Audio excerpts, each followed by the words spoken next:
guys! With the weird weather lately, I find that it's been getting harder to keep my makeup in check with heat, humidity, and unexpected rain.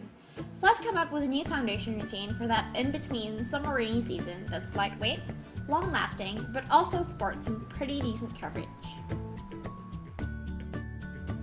I've already applied my eye makeup to my otherwise bare face. It's always important to start out with a clean canvas. After rinsing off and drying, I usually tone my face with an alcohol-free toner. The one I've been using from Celtec is perfect and doesn't dry my skin out. Despite the heat and the tendency to get oily, it's still really important to keep your skin moisturized, so I use a combination of my daily moisturizer and a moisturizer with decent SPF to keep my skin moist and protected from the sun. So don't forget your lip balm. The lips are just as important as the face, so choose a balm with SPF to keep the sun at bay. Once you've got all that out of the way, we can now start priming our face. Depending on how my skin feels for the day, I use either Etude's Goodbye Forever Pore Primer Stick or Essence. I use the stick on days when my face feels oily, and Essence for when I want more of a glowy finish. I usually apply the primer liberally over areas of my face that get pretty oily. That's my cheeks, nose, forehead, and chin. After which I blend lightly with my fingers. This leaves me with a smooth canvas for the rest of my foundation to sit on. I prefer using lightweight BB creams or CC creams instead of foundation. My favorites to use are the Maybelline Clear Smooth Shine Free BB Stick, the Face Shop Aqua Tinted BB Cream, or Tony Moly's Luminous Pure Aura CC Cream. If I want more coverage, however, sometimes I use Art Deco's oil-free, long-lasting foundation. Here I'm using the Maybelline BB Stick and applying on key areas of my face.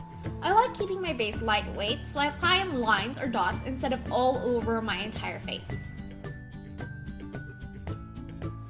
When I blend it all in, I find that a little goes a really long way. Because the stick has SPF, it leaves a bit of a white cast, but after a while it oxidizes to match my skin tone pretty well. As a general rule, I always try to apply whatever I put on my face on my neck as well, so my skin blends and matches. Next up, concealer. I use Lamar's Perfect Coverage Liquid Concealer, which is perfect for covering up my dark under eye circles and blends really well into my skin. A big mistake most people make is applying too much concealer under their eyes. Dotting is a good way of moderating your concealer usage, but I prefer drawing a triangle shape under my eye and blending it out with my ring finger for perfect coverage.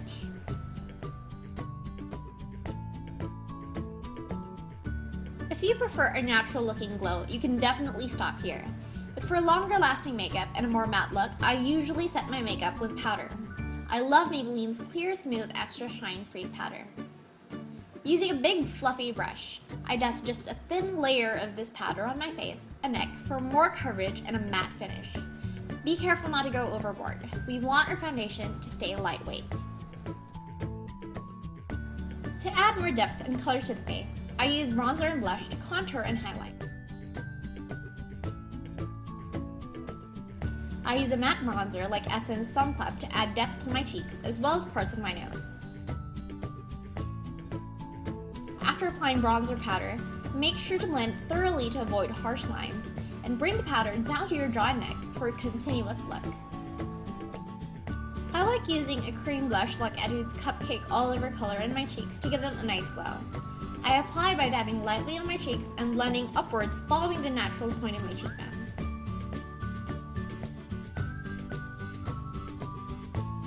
To highlight, I use this Happy Booster Glow and Mood Boosting Blush in Warm from Physicians Formula for a sheer pinkish glow on the apples of my cheeks and on my chin.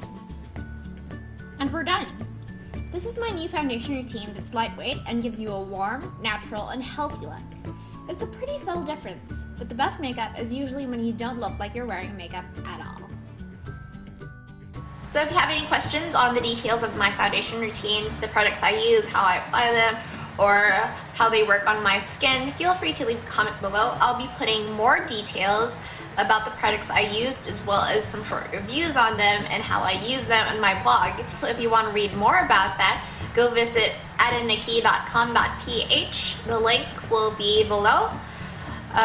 Thank you for watching and subscribe. So it's probably been been almost a year since I've last posted on my blog and on my site.